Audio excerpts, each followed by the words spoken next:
At Montgomery College, students get to learn by doing. This fall, Professor Bosman had us go to the Air and Space Museum on a field trip in DC, and we were tasked with picking a topic from that museum and giving a presentation about it. We were allowed to do this as a podcast, and so that's the format that we're going to be using today.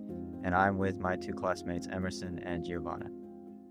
My name is Emerson. This is my last semester at Montgomery College. I'm a marketing major, and I'm going to talk today a little bit about the history of satellites and the practical uses today. Hi, I'm Giovana. This is my last year at MC. I'm studying business, and I will be touching on the cost involved. And this is also my last semester at MC, and I'm also a business major. Can we start off by talking about a little bit about satellites, how they started and how they developed over time? So a satellite means anything in space that's orbiting around another object, which can include things like moons too. But today we're going to focus on man-made satellites, which are pieces of technology that are launched into space that help with things like travel, weather forecasting, and weather tracking, as well as telecommunications. And the origins of satellites date back to the Cold War, which was like a social and political rivalry between the United States and the Soviet Union. And the Soviet Union was communist and the US was capitalist, and they both wanted to spread their ideologies throughout the world. And so the space race was a huge part of the Cold War. And it started when the Soviet Union launched the first satellite into space, which was Sputnik 1, and that was in 1957. And to compete, the U.S. launched their satellite, Explorer 1, the following year.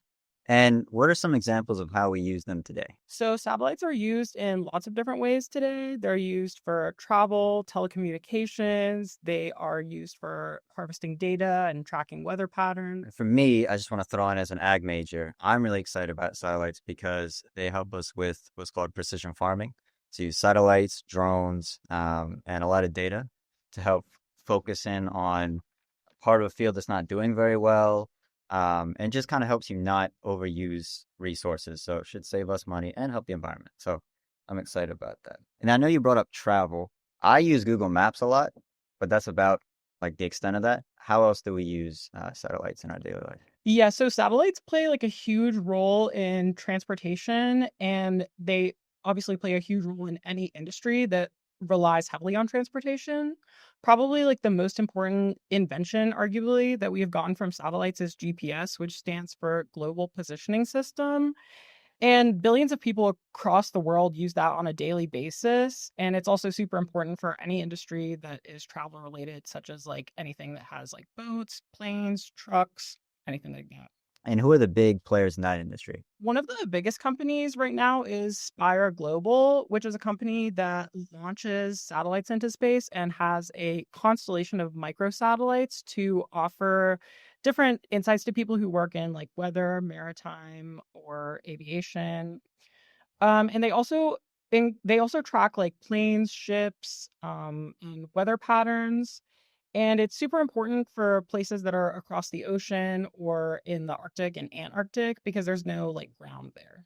And in terms of communication, I know you also mentioned that.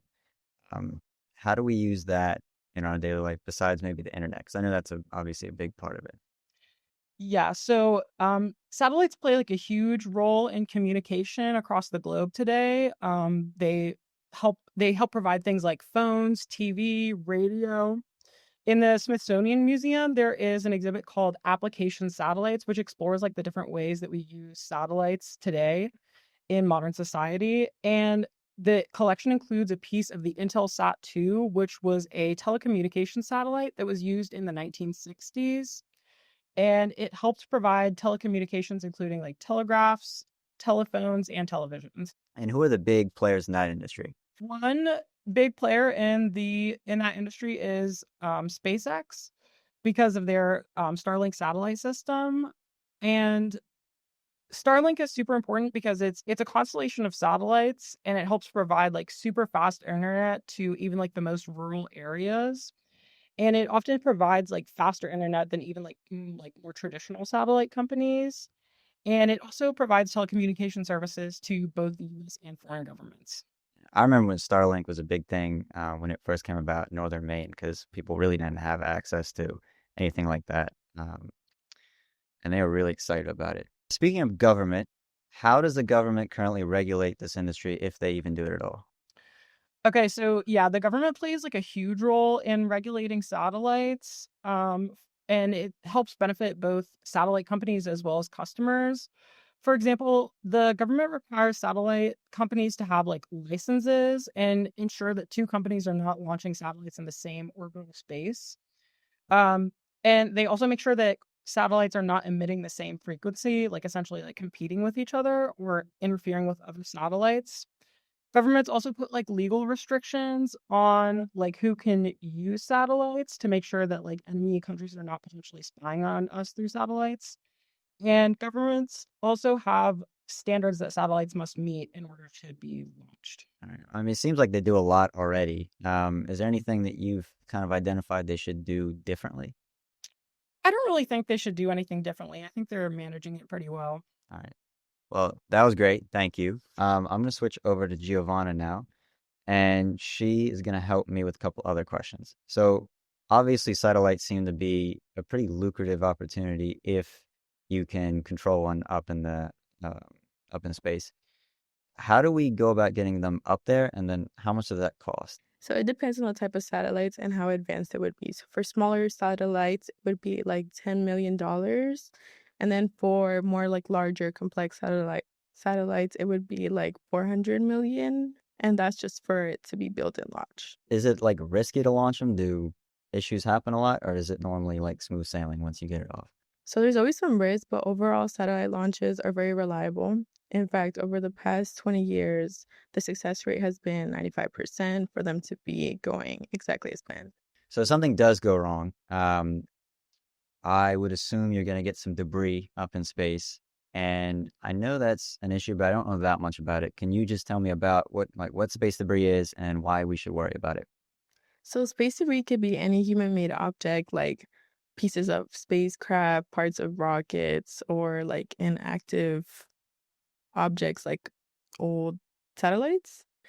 And it's a real issue because the more it builds up, the harder it is to avoid it during new launches of rockets and satellites. And space debris move around 18,000 miles per hour, so any collision would ruin a new launch. And are there any companies or governments working on this issue? So there are plenty of startups. My favorite would be ClearSpace. They're a European company that's actually partnered with a European space agency to remove space debris from the orbit.